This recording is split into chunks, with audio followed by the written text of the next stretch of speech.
What is up, guys? You got Not the Worst here, bringing you this week's patch notes recap for Black Desert Online. We got Shy pre-creation, we got some event adjustments, so let us get going here. Just like I said, Shy pre-creation, we knew that was coming already after the announcement of the Shy class, so if you haven't, make sure you go ahead and jump in and create one so you get a bunch of cool rewards up on the main page. I think there was like item scrolls and stuff. We'll check it out real quick. Black Spirit, Cube, Earring, whatever. In-game title, 8 inventory 8 expansion slot, weight limit plus 50, Asula accessory box, plus 2 silver embroidered clothes box. That's pretty cool. Oh, life XP scroll is what it was, and 100 million in silver from a gold bar. So definitely do that. Free stuff for that coming up. We have Donkey See, Donkey Do quest. So let's get that pulled up and take a look at this. Basically, complete some quests here. You get Donkey Brush, you can get a mount scroll, contribution XP. Then there's another one. Yep. And then here, if you level up your servers over with donkeys 20 or up, you get a mount XP 50% boost. And if it's got 30 or up, choose one donkey emblem out of the possible 3 choices of those 3, which of course is coinciding with the release of Shy and its ability to use donkeys like regular horses. So there we go. That customize and win event is back. Play for a free game pass. Reach level 50 and play 7 days during the event period, and you get a free game pass for it. That also goes along with if you spend, if you get 5,000 in cacao cash, you'll get a free explorers package to go along with that. So, you know, they're just looking to get new players that haven't played it, give them the game for free, but then also get 5,000 in cacao cash, so they end up buying it anyways, and it gives you free upgrade on your pack. So makes sense, good marketing. Continuation from last week's promotion, the monsters from regions below will now appear twice as fast after they die for this week. If you didn't catch it on June 17th, last Monday, they actually edited the update where they had the double respawn rate, most importantly for Ackman, which was creating some pretty crazy loot hours at Ackman. On the 17th, they went back and decided, I don't know if they decided, but maybe it originally was supposed to be an event and wasn't listed that way. It was then decided it's a weekly event, and they do have a developer's comment on it, which I'll read in just a second. But we have Main's Hideout, Rogues, Polyforest. We did get the reworked Polyforest, which we'll get into later on. Navern Steppe, Fogans, Kadri, Wargon, Centaurs, Piliku, Bloodwolves, Shirkan, Prodi Cave, and then still the Secrea Underwater Ruins Upper Zone. We had that one last week as well.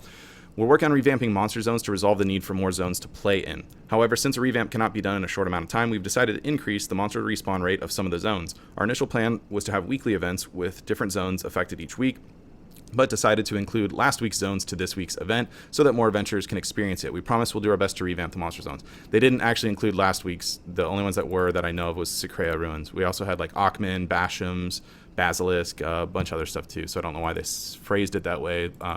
It was really just Secrea, as far as I know. We still got Traces of Black Spirit going on. We got community event Art of Thrones, and SNS event June 8th to the 26th is still going as well. Call of Ocean Black Spirit Adventure also ended, and then we have the double spawn. Yeah, here we go. Double spawn ended for Schultzgard, Hazra, Ancient Ruins, Basham, Bazi, Sulphur Mine, Ackman Temple, and Ronaros. Reward distribution for the guild operation support is being handed out with this maintenance, so I'm sure you already got that. We've got Shy pre-creation, as we talked about before, and this is one of my favorite changes I have seen in a very, very long time. Transport system has been revamped. This is actually incredible. Transport system where goods could begin transporting only when the wagon arrives has changed below. Up to 5 transport methods are available per family, which could be used to transport goods at any time you want. Transport method cannot be used again until its goods have been collected. Transport will begin 5 minutes after you press the transport button. You can add or remove items once transport begins. Once the process begins, you cannot add goods or cancel. Same items can now be placed in the same slot, and the weight limit has been increased. Before 100 slots, now it's 20 slots per transport. Before you had 50 weight per slot, total for 5,000. Now you have 1,500 per transport method, and the stack divided to another slot when exceeding slot weight limit. Now it all goes into one single slot stack. Trade goods cannot be transported. There are a total of 15 transport wagons. You can send up to 100 slots of items for 7,500 weight all at once. If you send all 5 transport wagons, transport cost calculation's been changed. And more importantly, this is the big one. More towns are now available for transport. You can now transport to Valencia, which is a huge deal. All towns except for Port Rat, Arza town, and Mequin Tower are now available for transport. And all transports before the patch have been moved to Heidel with their status changed to complete. So really, really cool update. Super happy about that. Definitely a quality of life improvement there. Temporary save function added for customization. Some issue fixes there. We got some fixes with Game World, NPC fixes as well. Mounts, fixed camera perspective. A message has been added for mounting a sky balloon. animation fix. Trading will now be possible while mounted on a horse. This change does not affect the weight limit to ride amount, and this change applies to all trading items. We've got our weekly class balance taken very seriously with our graphical fixes when wearing a certain costume on a Tuesday at 3 p.m. so that it no longer displays awkwardly.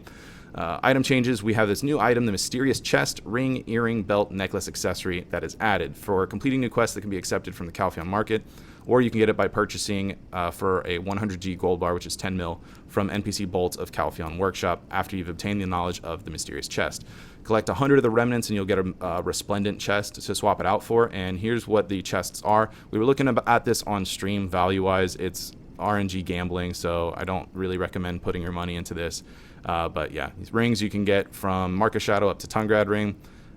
For earrings, you have Red Coral as your low end there up to Tungrad.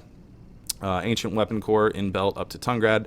And our chest piece, we have Scarlet Necklace up to Tungrad as well. And then the Resplendent, minimum Bazzi Belt, Narc Earring, Ruins Ring, Leighton's Ogre, Orkinrad, Tungrad. So the Resplendents are pretty nice, but you could get a Remnants out of your Mysterious chest.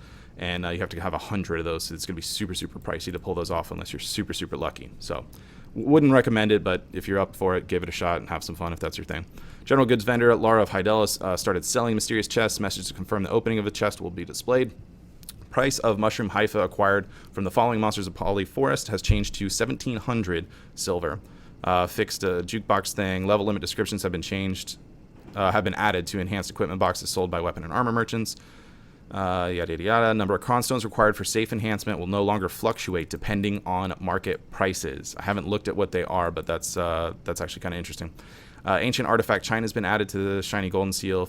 Issue fix there with potions. Portaferia Wharf Manager Scroll will now offer the following addition in his Amity shop: a ship license for a fishing boat. You need 300 Amity points to access his Amity shop, and a humble fishing boat has relatively low performance to other fishing boats, etc. We'll check out Pearl Shop in a little bit.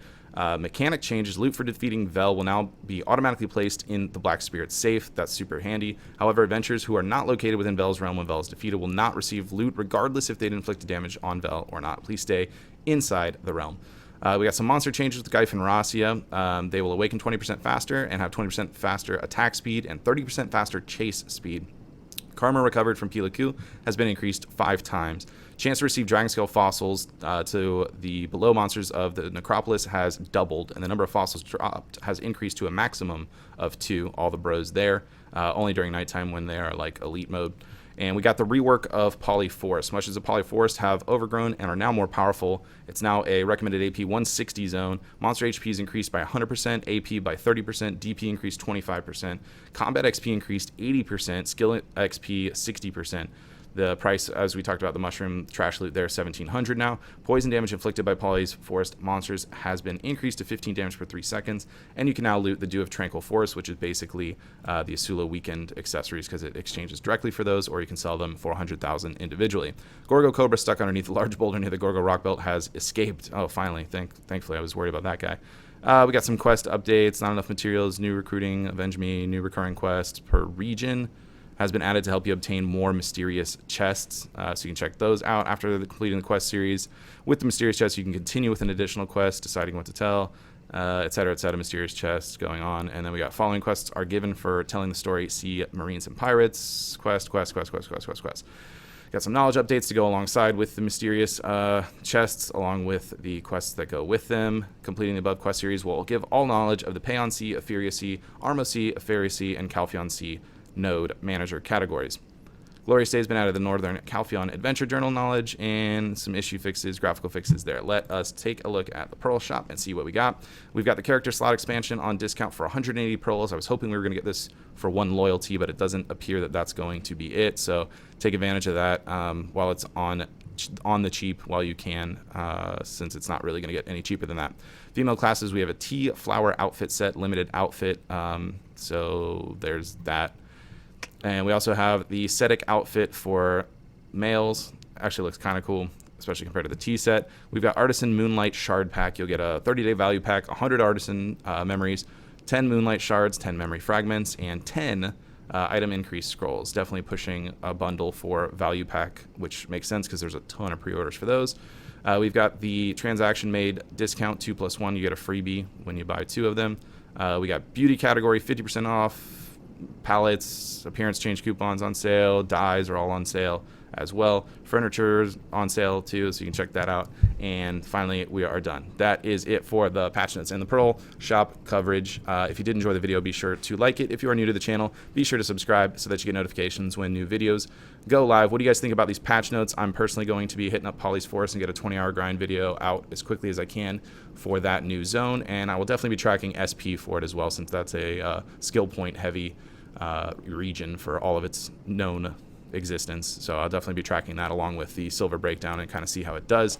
But yeah, with that, it is going to be the end of the video. Everybody, thank you for watching, and I'll see you next time.